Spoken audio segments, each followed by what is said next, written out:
Okay guys, so in this video, first of all, I'll give you some tips and tricks how to write down a Canadian style resume, and in the end I will show you some examples of how many types of resumes are there and which resume should you pick for your industry or for your profession or for your number of years of experience.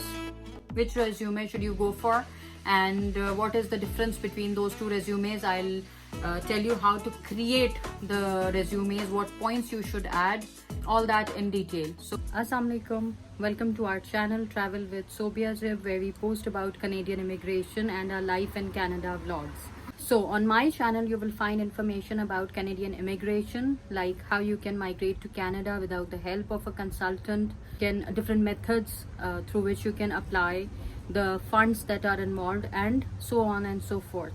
And about Canadian life you will find a lot of things, how we have struggled to found our accommodation in Canada when we first landed, how we found our first job information. So if you haven't already subscribed to our channel, please do so, and like this video and share it with your friends and family. So today's topic is very important. Is first of all, when you land here in Canada and when you are looking for your first job in Canada or any other job, even if you are switching jobs, you always need to make a Canadian style resume. Now what is actually a Canadian style resume? You must have heard this word a lot, but today we are going to find out the different sections, how you can create your resume. And this information I'm giving you according to the Newcomers Employment Center. They help the immigrants in finding their jobs. So I'll give you some tips and tricks about how to create your resume. Now it's called a resume. Tip number one, it's always called a resume in Canada. You don't call it a CV or a curriculum vitae, okay, like it's used in other countries. Like for example, I come from UAE, so it's called CV or resume. It doesn't really matter, but mostly it's used as CV, and even in Pakistan it's used as CV, Pakistan and India. So here they call it a resume. Tip number two, it's always a one-page resume, at the most two, but try not to go for that second page. It's always the first page, because employers here, they don't have time. They will just look at your CV in a glance. Like for example, if they post a job in the morning, by afternoon, say for example, if you are checking LinkedIn or if you are checking indeed.ca, I would always recommend, I've always mentioned this in my previous videos as well, that wake up early in the morning. Employers don't want to see the whole story of your life in that one resume. They just want to know your achievements, your experience, where you have worked, in which company, from which date to which date, and your achievements, which should be not more than 2 or 3 lines. Just write down your achievements. If you have worked as a sales manager, just write down what you have achieved. You have achieved your targets, how much you have achieved. For example, write down you have achieved 1 million of sales during your tenure, or in which like domain, whatever you have worked, or if you were a finance manager or accounts manager, if you have done some cost cutting, so just let them know that you have achieved doing cost cutting by 30% or by 10% or whatever. Always show those numbers. Canadian employers, they want to see numbers. They want to see your achievements. And just don't write down that you have worked in this category in the marketing department, you have launched a product. Write down you have launched a product, but then if you are a product manager or brand manager, just write down that you achieved this much in sales, or this was your launch target and you managed to launch the product within the assigned timeline, within the assigned budget, and the budget was this much. This was your launch target. Probably I would say if your launch target was 10 lakhs or something, write it down. And always give your achievements in dollars. Always convert your currency into search in Google. Just write down PKR or INR into Canadian CAD, and you will get the figures in Canadian dollars. Always give it in Canadian dollars, not even US dollars, because they cannot just calculate what you have done. And if it's in any other currency, they don't have that much time. They will just pull out your resume. So Tip number, always give your voluntary, if you have done any voluntary job here or back home, they always want to see that. It always creates a good impact on your resume that you have worked voluntarily somewhere, because Canadians give a lot of importance to your voluntary work. You fulfill your responsibilities as a responsible citizen. So having said that, do not include your age, gender, race, nationality, your marital status, and do not include, and religion. Do not include these things in your resume. And also do not include your picture. If at all they ask you, they will ask you in the email or in the reply of your resume or in the job posting. If it is if they ask you, then do give it, but otherwise do not. Your one resume does not apply to all the job postings in Canada. If you are, even it may differ from one job to the other.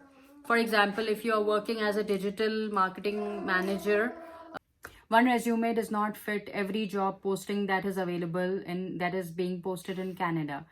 And guys, why is that so? I'll try to explain it in simple way, that if you see a job on indeed.ca or on LinkedIn as a marketing manager, and suppose you have worked in creating advertisements and content writing, and that is the job responsibility of that job.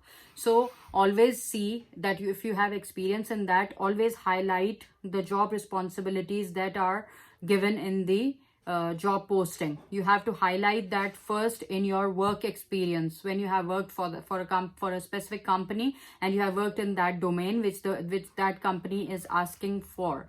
So always highlight that. Now, for example, you will apply for this job posting, and this is how it's done. Now, for a second job posting, say for example, if that's in the domain of probably they're asking social media coordinator or manager, so will do, and they are asking for some online marketing, probably managing their social media channels, their website updation, writing newsletters, writing blogs for their website. So always do not mix and match this resume and this resume. Always there should be separate resumes for each and every job. Guys, I have been there, done that. I have made that mistake. There was a time when we landed here initially, and I was applying for jobs. I started giving out my resumes everywhere.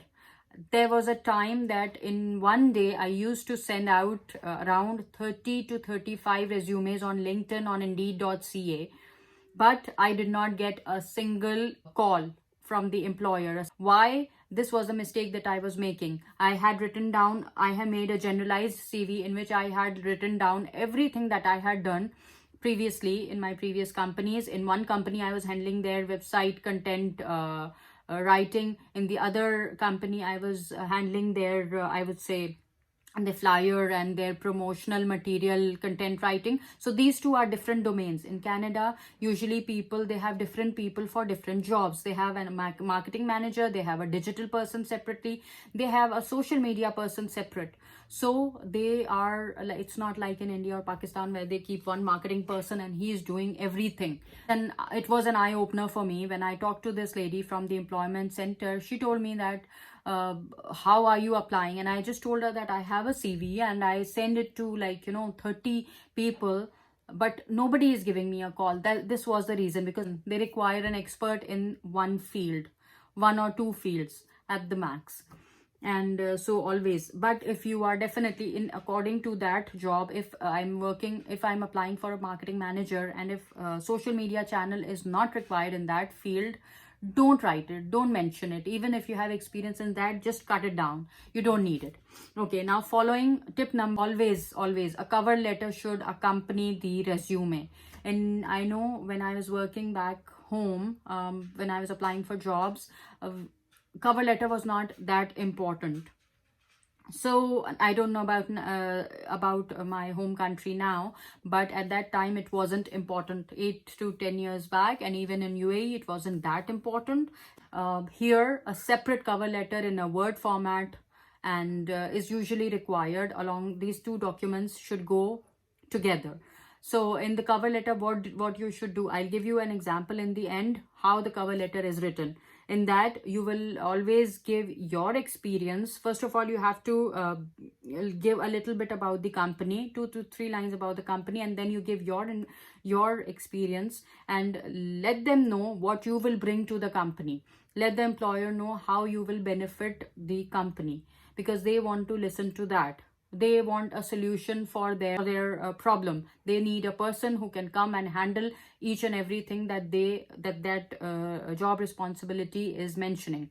So, and you should be that one, single person who can do all those responsibilities. So that's it. So try to you are a brand yourself, so consider yourself as a brand, and how you will sell yourself to the employer, that you can do that job the best, as compared to the others in the market. Because guys, you are new here. Let's accept the fact that we are new here, and unless and until we don't start working in Canada, we will be considered as new immigrants and new person with zero experience, zero Canadian experience. So guys, this video is getting very long, and in the next video I will show you how to create a Canadian style resume, step by step, starting from the beginning, and how to how to write a cover letter which should accompany your resume. So stay tuned and wait for the part 2 of this video, where I'll actually show you how to create the resume and the cover letter. Subscribe our channel Travel with Sobia Jeb. Thank you so much. Thank you so much. Bye bye.